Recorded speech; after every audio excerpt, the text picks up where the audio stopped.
Sachat loisinasi warise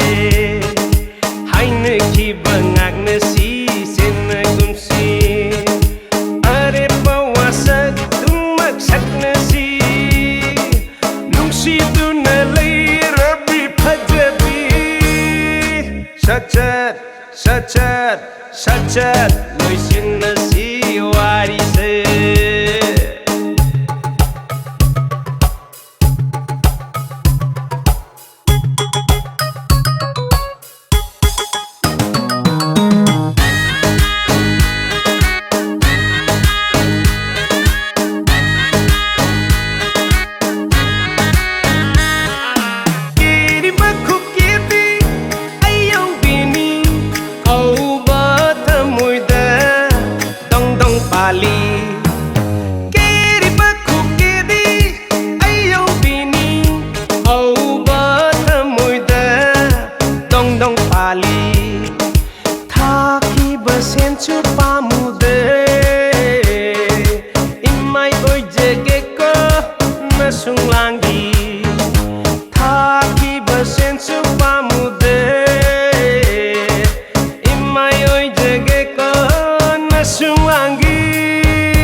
Sachat loisinasi warise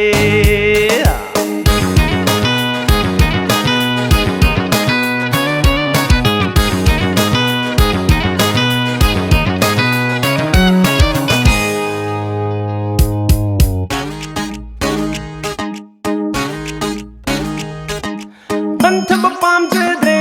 asum Puduna chadning le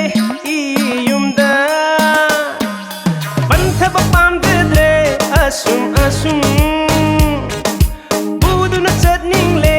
iyumda yauratri ngai da matamgi chaknabi asaba nungsit silatri ngai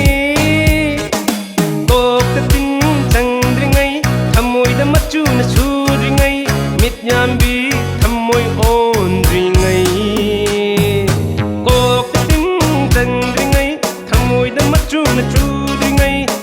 Yambi thamoi ondri ngai Sachat loisinasi warise haine ki bangagnasi chenagumsi